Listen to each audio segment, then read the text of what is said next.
Pilots may wonder, how can I survive a crash in the desert? Find out in this Pilot Minute.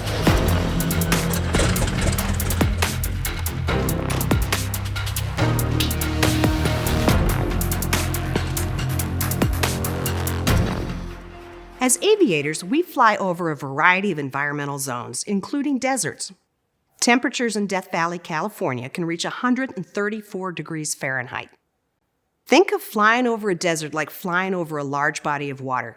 If you haven't packed it, don't expect nature to provide it. So what can pilots do after surviving the crash? Initially, administer first aid using your survival kit and supplies. Sip water. Heat cramps and heat exhaustion are common. Cool your head and the back of your neck with a wet cloth. A barrel cactus can provide hydration by swallowing the water from the white fleshy portion of the plant. If the environment is cold and windy, set up a wind block and seek shelter.